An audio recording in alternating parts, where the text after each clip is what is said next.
नमस्कार. मी चंद्रशेखर नेने, आंतरराष्ट्रीय घडामोडींचा अभ्यासक. आपल्याला महा-एम-टीमध्ये सर्वांचं हार्दिक स्वागत करतो आहे. माझ्याबरोबर व्हिडिओग्राफर जे आहेत, त्यांचं नाव साक्षद आहे. पुष्कळदा मला लोकांनी म्हटलं, की साक्षात व्हिडिओग्राफर आहे असं तुम्ही म्हणताय का? तर तसं नाही, त्यांचं नावच साक्षद आहे. तर ते आपल्याबरोबर आहेत. आज आपल्याला युक्रेनचं जे युद्ध चालू आहे रशिया आणि युक्रेनमधलं, त्याला 3 वर्ष झाली 24 तारखेला. 3 वर्ष एखादं युद्ध चालू राहायचं आणि रशियासारख्या महासत्तेला 3 वर्षात युद्ध जिंकता येत नाही, हे खरं म्हणजे रशियाकरता अपमानास्पद आहे. परंतु आपण जर या युद्धाकडे नीट बघितलं, तर हे युद्ध रशियाविरुद्ध युक्रेन असं नसून रशियाविरुद्ध अमेरिका, युरोप आणि युक्रेन असं होतं. म्हणजे कसं, की या युद्धातली शस्त्रास्त्र आणि दारुगोळा आणि इतर आर्थिक मदत ही सर्वात जास्त अमेरिकेने दिली. त्याच्या खालोखाल युरोपने दिली आणि माणसं मात्र सगळी जी युद्धामध्ये कामाला आली, ती सगळी युक्रेनची होती. अमेरिकेचे एक सेनेटर म्हणजे अमेरिकेचे एक संसद सदस्य मिट रॉमनी हे रिपब्लिकन पक्षाचे मोठे इन्फ्लुएन्शियल सेनेटर समजले जातात. गव्हर्नर वगैरे पण होते. त्यांनी एकदा स्टेटमेंट केलं होतं, की आम्ही जरी एवढे पैसे दिले असले युक्रेनला, म्हणजे असं म्हटलं जातं, की युक्रेनला जवळ-जवळ 300 अब्ज डॉलर दिले गेले, असं ट्रम्प सांगतात. काही लोकं सांगतात 200 अब्ज डॉलर दिले गेले. म्हणजे ही मदत म्हणून दिली गेली. तर मिट रॉमनी म्हणतात, की इतकी मदत दिली गेली, तरीसुद्धा हे अगदी फार चांगलं मदत देणं होतं. कारण याच्यात एकही अमेरिकन सैनिक मेला नाही. लक्षात ठेवा कशी वृत्ती कशी असते माणसाची. एकही अमेरिकन सैनिक मेला नाही. म्हणजे त्यांना म्हणायचं होतं, की याआधी व्हिएतनाममध्ये जेव्हा अमेरिका उतरली होती, हजारो अमेरिकन सैनिक मरण पावले होते. तसं काही इथे झालं नाही. गल्फ वॉरमध्ये सुद्धा अमेरिकन सैनिक मेलेले होते. पण इथे अमेरिकन सैनिक मेले नाही. दारुगोळा आम्ही दिला. अर्थात तो दारुगोळा दिला म्हणजे दारुगोळा बनवणाऱ्या कंपन्या होत्या, शस्त्रास्त्र बनवणाऱ्या कंपन्या होत्या. त्यांनी याच्यात पैसे कमवले. आणि मेले कोण? तर युक्रेनची लोकं. नष्ट कुठली झाली संपत्ती? युक्रेनची नष्ट झाली. संपूर्ण बघितलं आपण या युद्धाकडे, तर युक्रेनचं याच्यात प्रचंड नुकसान झालं. पूर्वी असं वाटलं होतं अमेरिकेचे जे त्यावेळेसचे विचार करणारी लोकं होती, अमेरिकेचे विचारवंत आणि पॉलिसी मेकर्स, त्यांना असं वाटलं, की आपण रशियाला या युद्धात घेरायचं. म्हणजे थोडक्यात म्हणजे रशियाचं व्हिएतनाम म्हणजे युक्रेन असा त्यांचा समज होता. आणि मग त्यांनी धडाधड रशियाविरुद्ध निर्बंध घालायला सुरुवात केली आणि त्यांनी सांगितलं या निर्बंधांनी रशिया कमकुवत होईल आणि युक्रेन लढतच राहील. त्यामुळे रशियाची सगळी शक्ती क्षीण होईल, असा साधारण त्यांचा विचार होता. परंतु तसं काही झालेलं नाही बरं का.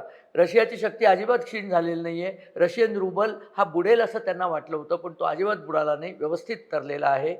नुकसान कोणाचं झालं? सगळं नुकसान युक्रेन या देशाचं झालं. युक्रेन देशामध्ये आज कुठल्याही वीज जनरेटरची मोठ्या स्टेशन होते ती सगळी मोडलेली आहेत. पाण्याचा सप्लाय मोडलेला आहे. त्यांच्याकडे उत्तम शेतीयोग्य जमीन होती. त्या सगळ्या जमिनीत यांनी सुरुंग पेरून ठेवलेले आहेत. अतिशय वाईट परिस्थिती आहे. बरं युक्रेन कुठलाही व्यापार सध्या करू शकत नाही.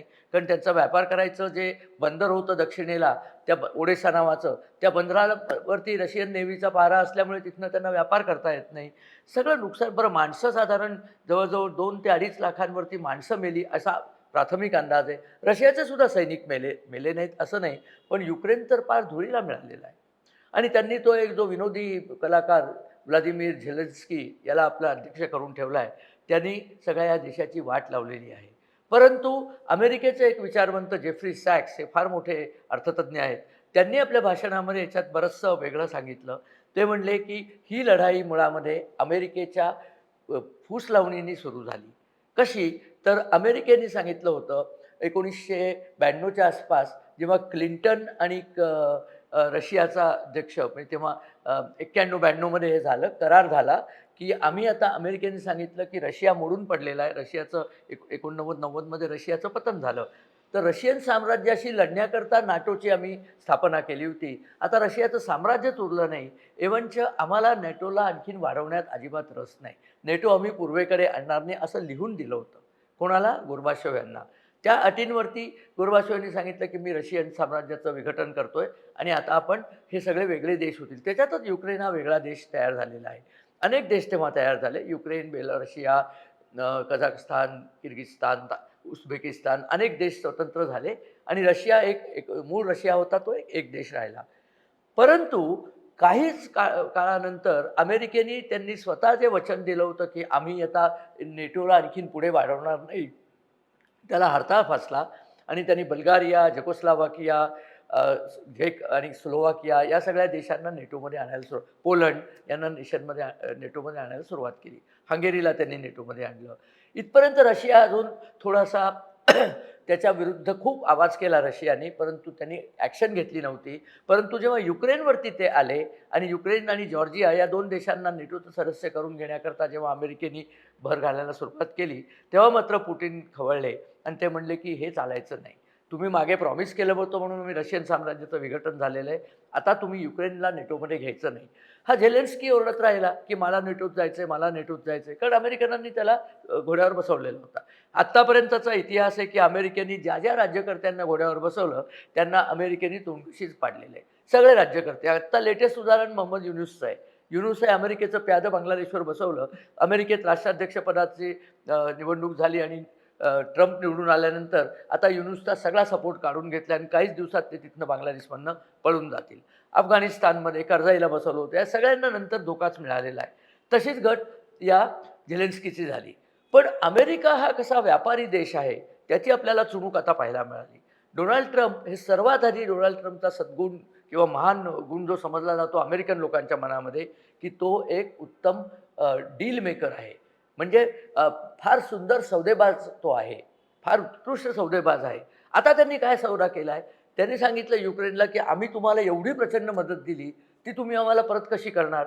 शिवाय युक्रेनमध्ये युद्धसंधी झाली की युक्रेन जे काही आता कोलमडलेलं आहे ते पुन्हा उभं करायला लागेल. त्याला तुम्ही पैसे कुठनं आणणार? तर युक्रेनकडे एक गोष्ट आहे जी बऱ्याचदा पुढे येत नाही. त्याला म्हणतात रेअर अर्थ मेटल्स किंवा मराठीत त्याला दुर्मिळ पृथ्वी खनिजं असं म्हणतात. हे काय असतं? ही एक वेगळ्या प्रकारची खनिजं आहेत, वेगळ्या प्रकारची मूलतत्व आहेत आणि त्या खनिजांचा उपयोग असंख्य गोष्टींकरता करता येतो. किंबहुना काही काही ठिकाणी ते खनिजे अत्यंत आवश्यक असतात. बॅटरीकरता ग्राफाईट लागतं, तसं इतर एट्रिबियम वगैरे त्यांनी सांगितली ती खनिजे लागतात. त्या खनिजातनं उत्तम मॅग्नेट आणि उत्तम मोटर्स तयार करतात. उत्तम चुंबक आणि उत्तम मोटर्स करण्यात येतात. जी विंडमिल असतात ना, पवनचक्क्या, त्यांचे ते प्रचंड मोटर्स जे असतात त्याच्याकरता एट्रिबियम नावाचं जे खनिज आहे ते खनिज वापरण्यात येतं. म्हणजे काय मला म्हणायचं आहे की या सगळ्या गोष्टींची अमेरिकेला गरज होती, अमेरिकन इंडस्ट्रीला गरज होती. आता ही खनिजं जगभर मिळतात, मिळत नाहीत असं नाही. सर्वात जास्ती जवळजवळ 40% खनिजं चीनमध्ये मिळतात, 20% रशियामध्ये मिळतात. पण युक्रेनमध्ये जगातली 5% खनिजं ही मिळतात. अमेरिकेचा डोळा आता त्या खनिजांवरती आहे आणि ती खनिजं त्यांना तिथनं घ्यायची आहेत. त्याकरता ट्रम्प यांनी झेलेन्स्कीवरती प्रेशर आणलं की तू जर आमचं ऐकलं नाहीस तर आम्ही तुला मदत बंद करू. तेव्हा तुला जर देश वाचवायचा आणि मदत बंद केली की पुटिन 2 दिवसात युक्रेन घेईल. म्हणजे झेलेन्स्की आणि त्याचं राज्य सगळंच संपुष्टात येईल. तर तू ही खनिजं आम्हाला विक.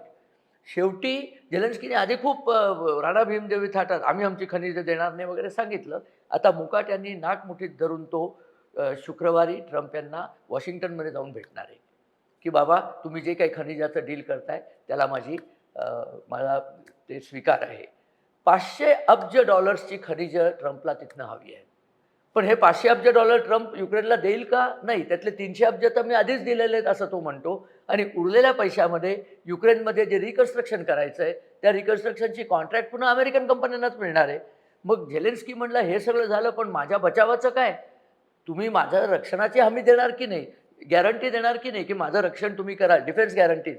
ट्रम्प म्हणला ती युरोपने द्यायची, ती मी देणार नाही. कारण ट्रम्पने ऑलरेडी सांगितलं आहे नाटोची उपयुक्तता संपलेली आहे. नाटोमध्ये आम्ही खूप पैसे आत्तापर्यंत देत होतो. आता युरोपने आपल्या पायावर उभं राहावं, आपला डिफेन्स स्वतः करावा आणि खर्चही स्वतःच करावा. म्हणजे गॅरंटी कोणी द्यायची? युरोपने. रेअर अर्थ खनिजं कोणी द्यायची? अमेरिकेने. कारण अमेरिकेने याच्या आधी खूप खर्च केला आहे. असा सगळा व्यापारी कराराचा डोलारा ट्रम्प आता झेलेन्स्कीच्या माथी मारणार आणि झेलेन्स्कीला जिवंत राहायचं असलं तर त्याला हे ॲग्री करण्याशिवाय गत्यंतर नाही. आता याच्यात एक गंमत आहे. त्या नकाशात तुम्हाला दिसेल यातली बरीचशी खनिजं ही रशियाने जो भाग घेतलेला आहे झेलेन्स्कीचा तिथे आहेत.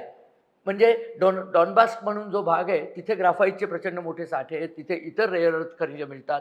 एक लक्षात ठेवा रेअर अर्थ खनिजं सध्या सगळ्याच देशांना हवी असतात. चीनकडे तर स्वतःचा साठा आहे, भारताला हवी असतात. भारताकडेही त्याचा बऱ्यापैकी साठा आहे. इनफॅक्ट थोरियम हे जे आपल्या भारतात मिळतं, मी मागे एकदा त्याच्यावर केलं होतं की thorium based atomic reactor Bharat design करतो आहे, फ्युजन रिॲक्टर म्हणतात त्याला.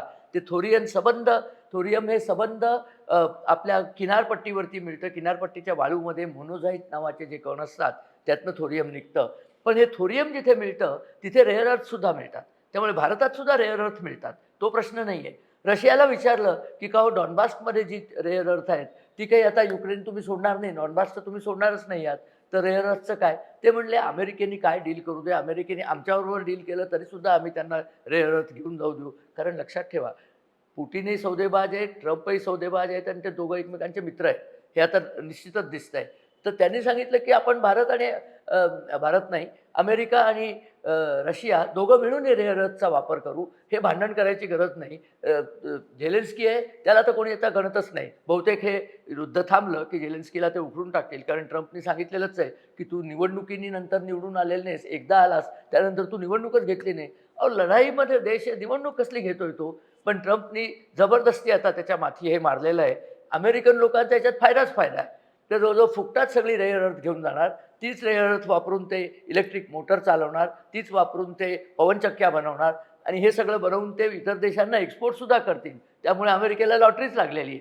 युक्रेनला त्यातल्या त्यात फायदा असा, युद्ध जर थांबलं तर त्यांचे जे युवक सारखे मरत चाललेत ते मरणं थांबेल आणि युक्रेनची पुनर्बांधणी जर सुरू झाली आणि त्याच्याकरता या रेअर अर्थच्याच पैशाने, या दुर्मिळ पृथ्वी खनिजाच्याच पैशाने जर त्यांना ती पुनर्बांधणी करता आली तर तो देश पुन्हा आपल्या पायावर उभा तरी राहील. रशियाचं काहीच नुकसान झालेलं नाही आहे. या सगळ्या प्रकारामध्ये अमेरिकेने युक्रेनला नाटोमध्ये येण्याचं जे अभिवचन दिलं होतं त्या अभिवचनाने सगळा घात केलेला आहे. त्यामुळे लक्षात ठेवा, अमेरिकेशी डील करताना कायम लक्षात ठेवायचं की अमेरिका हा व्यापारी देश आहे. अमेरिकेचे अध्यक्ष हे व्यापारी असतात. सर्वप्रथम ते व्यापारी आणि दलाल असतात. त्यामुळे आपण म्हणजे अगदी नरेंद्र मोदींकरता सुद्धा हा सावधगिरीचा इशारा आहे की अतिशय डोळ्यात तेल घालून त्यांच्याशी कुठलेही व्यवहार करायचे असले तर ते करावे. आपण त्यांची मदत तर घेऊच नाही. आत्ता तुम्ही पाहिलं असेल, परवाच IMFच्या लोकांनी भारताला सांगितलं आहे की आम्ही तुम्हाला हवं तेवढं कर्ज देऊ शकू, फक्त तुम्ही आमच्या काही अटींचं पालन करायचं. नरेंद्र मोदींनी सांगितलं आम्हाला तुमचं कर्ज नकोच आहे. त्यामुळे त्यांचा तो एक मोठा कर्ज घेऊ शकणारा देशच त्यांच्या यादीतनं बाद झालेला आहे. कारण ज्यांनी ज्यांनी IMF लोन घेतलं त्या सगळ्यांचं तळपट झालेलं आहे. पाकिस्तानचं उदाहरण आपल्यासमोर आहे, श्रीलंकेचं उदाहरण आहे, नेपाळ आहे. ज्यांना ज्यांना IMFनी मदत केली त्यांना ते मदत करणारे काय सांगतात की तुमच्या इथले जनहिताचे सगळे कार्यक्रम बंद करा, कारण त्या कार्यक्रमात सरकारचा पैसा खर्च होतो, सरकारला मिळत काहीच नाही आणि मग त्या देशामध्ये अस्वस्थता सुरू होते. बांगलादेश हे उदाहरण आहे. जनहिताचे कार्यक्रम बंद केले की देशामध्ये लोक दंगल करतात, दंगल केली की सरकार बदलतं. हे सगळं अमेरिकेला हवंच असतं, कारण त्यांना अस्थिर सरकारं इतर देशात असली तर नेहमी बरं पडतं. असा हा सगळा खेळ चालू आहे. तर हे तुमच्या पुढे आणावं. हे युद्ध आता थांबणारच आहे. थांबलं की काय होणार आहे, तर भारताला मोठा फायदा होणार आहे. कारण रिकन्स्ट्रक्शनच्या कॉन्ट्रॅक्टमध्ये अनेक कामं भारताला मिळतील. युरोप या सगळ्या गोष्टी आता देऊ शकत नाही आहे. युरोपची स्वतःची अर्थव्यवस्था देशोधडीला लागते आणि त्याहून महत्त्वाचं म्हणजे युरोपला आता स्वतःच्या संरक्षणाकरता स्वतः खर्च करायला लागणार आहे, कारण अमेरिका ते पैसे देणार नाही. सगळ्या युरोपियन देशांनी आपलं डिफेन्स बजेट आता वाढवायला सुरुवात केलेली आहे. त्यामुळे येत्या काही 10-15 वर्षात युरोप ही मोठी कॉम्पिटिशन होणारच नाही आहे. कॉम्पिटिशन आपली चीनशीच असणार आहे आणि चीन आणि भारत या दोघांकडनं युक्रेनला काय जी मदत करता येईल ती मदत केली जाईल. अगदी रशियाचं आक्रमण झाल्यापासून तिकडच्या अनेक देशांनी भारताकडनं डिफेन्स इक्विपमेंट पण विकत घेतली आहेत. आपलं जे ब्रह्मोस क्षेपणास्त्र आहे ते बहुतेक सगळे देश आता त्याची मागणी करत आहेत, कारण आपण ते क्षेपणास्त्र आणि नाग हे क्षेपणास्त्र जे होतं, पिनाका आणि नाग, ही सगळी आर्मेनियाला दिली आणि आर्मेनियाने अझरबैजानविरुद्धच्या लढाईत त्याचा अतिशय परिणामकारक उपयोग केला आहे. त्यामुळे आपला क्षेपणास्त्रांचा सेल वाढलेला आहे आणि भारताला याच्यातनं बराच फायदा होणार आहे. युक्रेनचं युद्ध थांबलं की भारताला त्याचा फायदा होईल. इकडे हमासवाले युद्धसुद्धा ट्रम्प थांबायला निघालेत. ते हमासची गठडीच वळायला बसलेले आहेत. हा सगळा आंतरराष्ट्रीय पटावरचा जो प्रकार चालला आहे त्यातले इतरही कंगोरे मी आपल्यापुढे आणणारच आहे. आता लक्षात ठेवा, हे युद्ध पैशाच्या जोरावरच लढलं गेलं, पैशाच्या जोरावरच थांबणार आहे आणि याच्यात युक्रेनसारखा देश 2 हत्तींच्या टकरीत मध्ये जे एखादं कुकरू असतं त्याचा सत्यानाश होतो, तसा रशिया आणि युरोप अमेरिकेच्या टकरीमध्ये युक्रेनचा सत्यानाश झालेला आहे. हे आपल्यापर्यंत आणावं म्हणून हा व्हिडिओ केला. आपल्याला हा व्हिडिओ जर आवडला तर आपण मित्रपरिवाराबरोबर शेअर करा, आमच्या चॅनलला सबस्क्राईब करा आणि हो, आपल्या लाईक्स आणि आपल्या कमेंट्स आमच्याकडे येऊ दे. या आधीच्या माझ्या व्हिडिओवरती आपल्या ज्या कमेंट आल्या होत्या त्याच्यातल्या काही कमेंट्स मला बोलायच्या आहे. US एडचा जो भारतातल्या इलेक्शन टर्न करण्याचा जो डिसिजन होता त्याच्याबद्दलच्या मी जो व्हिडिओ केला होता त्याच्याबद्दलच्या कमेंट्स आहेत. संजय पाठक लिहितात, बँक कंट्रोल सरकारकडे आहे, त्यामुळे कुठून व कुठे फंडिंग आहे ते शोधून काढणं फारसं कठीण नाही. मनी ट्रेलवरनं ते शोधता येईल. मग यावर नुसती चर्चा करून काय उपयोग? ठोस कारवाई व्हायला पाहिजे. ही माहिती जाहीर पण करायला हरकत नाही. अगदी योग्य सूचना आहे संजयजी. आणि मला असं दिसतंय की नरेंद्र मोदी सरकार या कामाला लागलेलंच आहे आणि माहिती गोळा करण्याचं काम सुरू झालेलं आहे. लवकरच ही माणसं कोण पैसे घेऊन बसली होती अमेरिकेची आणि भारताच्या विरुद्ध कारवाया करत होती, त्यांची नावं समोर येतील. ती पब्लिकली जाहीर करावी ही आपली सूचना अगदी योग्य आहे आणि तसं होईल अशी आपण आशा करूया. दीपक गोडे लिहितात, नमस्कार नेने सर, नजीकच्या काळात भूतान हे स्वतःहून भारतात एक राज्य म्हणून समाविष्ट होईल असे वाटते का? मला असं वाटत नाही, कारण शेवटी काय असतं, भूटानचे जे राजे आहेत त्यांना स्वतंत्र सार्वभौम राजे असण्याचा जो अभिमान आहे, त्या च्या विरुद्ध जाऊन ते आपल्याला भारताचा एक नागरिक किंवा भारताचा एक सेवक समजतील असं मला तरी वाटत नाही. आणि ते जरी तसे समाविष्ट झाले नाही तरी फारसं बिघडत नाही, कारण युक्रेनची फॉरेन पॉलिसी, डिफेन्स वगैरे सगळं भारतच सांभाळतोय. म्हणजे आपलं अंकित राष्ट्र ते एक आहे, तसं ते राहून काही बिघडायचं नाही. अरविंद मेहता लिहितात, एका व्हिडिओ ट्रम्प यांनी 180 कोटी म्हणजे ते जे 21 मिलियन डॉलर्स होते ते मोदी यांना दिले असं बोलल्याचं दिसत आहे. त्यावरून मोदी विरोधकांना आयते खोलीत मिळालेले आहे व काही यूट्यूबवाले मोदी विरोधात धुळवड उडवून देत आहे. यातील सत्य आपण समोर आणले तर आम्हाला खरी माहिती कळेल. यातलं सत्य केवळ एवढं आहे, व्हिडिओ ट्रम्प यांनी सांगितलं की हे 21 मिलियन डॉलर हे मी मोदी यांना म्हणजे सरकारला भारतात दिले, भारत सरकारला सुद्धा म्हणले नाही, मोदी यांना दिले. आणि त्यांनी काय करत होतो आम्ही, तर भारतातल्या लोकांची इलेक्शन सुधारत होतो. अरे आमच्या इथली इलेक्शन सुधारा की, त्यांना तो पॉईंट काढायचा होता की भारताला मदत देण्याची काही गरज नाही, भारत हा सक्षम आहे. आम्ही आमच्या इथे ही पैसे वापरले पाहिजेत. त्या अर्थाने त्यांनी त्यावेळेला भारताच्या ऐवजी मोदी यांचं नाव घेतलं. प्रत्यक्ष मोदींच्या खिशात एकही पैसा गेलेला नाही आहे. हा सगळा पैसा भारतातल्या, आणि लक्षात ठेवा हा डेमोक्रॅट सरकार असताना झालेला आहे. ट्रम्पच्या सरकारने हे पैसे दिलेले नाही आहेत. हा सगळा पैसा भारतातले जे पंचमस्तंभी लोकं होते, विरोधी पक्ष होते, त्यांना मिळालेला आहे. त्याचे आकडे लवकरच जाहीर होतील. मग ट्रम्पच्या बोलण्यामध्ये नाव फक्त मोदींचं होतं. याचा अर्थ ट्रम्पच्या डोक्यात मोदी मोदी हेच घुमवत असतं एवढाच आहे. प्रत्यक्षात ते मोदींना पैसे दिले असं नाही आहे. दिलीप बावकर विचारतात, काँग्रेसवाले सदैव RSS विरुद्ध बोंबलत असतात की ती एक देशविरोधी संघटना आहे आणि दहशतवादास खतपाणी घालते. अर्थात काँग्रेस हे बोंबलते पण त्याचा पुरावा कधीच देत नाही. त्याच काँग्रेसला आज ती काँग्रेस देशविरोधी संघटना आहे हे पुराव्यासकट सिद्ध करून त्यातील सर्व गुन्हेगारांना देशद्रोहाच्या कलमाखाली दोषी ठरवून जास्तीत जास्त शिक्षा दिली पाहिजे. बरोबर आहे दिलीपजी, अगदी बरोबर बोललात. मी पण व्हिडिओत हेच सांगितलं आहे की यावेळेला या लोकांना नुसता आर्थिक गुन्हेगारीचा शिक्का न लावता देशद्रोहाचं कलम लावून तुरुंगात टाकावं, जामीन वगैरे काही देऊ नये. हे सगळे जे विपक्षी नेते आहेत, जे सध्या दंगल चालवली आहे सगळीकडे, केजरीवालपासून राहुल गांधीपर्यंत, त्यांना असंच शिक्षा दिली पाहिजे. विजय बेंजोगे लिहितात, नेने सर फारच सुंदर व विस्तृत माहिती दिलीत. अत्यंत भयानक प्रकार आहे. मोदींनी या देशद्रोह्यांना माफ करू नये. इतका चांगुलपणा मोदींवरील विश्वास उडवण्यासुद्धा पुरेसा ठरेल असं आम्हाला वाटतं. बरोबर आहे विजयजी. आणि मी पण व्हिडिओत तेच सांगितलं होतं की आता यांना माफी नाही, जाहीरपणे यांना शिक्षा केली पाहिजे आणि त्या शिक्षेची अंमलबजावणी झाल्याचं आपल्याला दिसलं पाहिजे. असो, आपल्या सगळ्या या प्रश्नांबद्दल धन्यवाद आणि नमस्कार.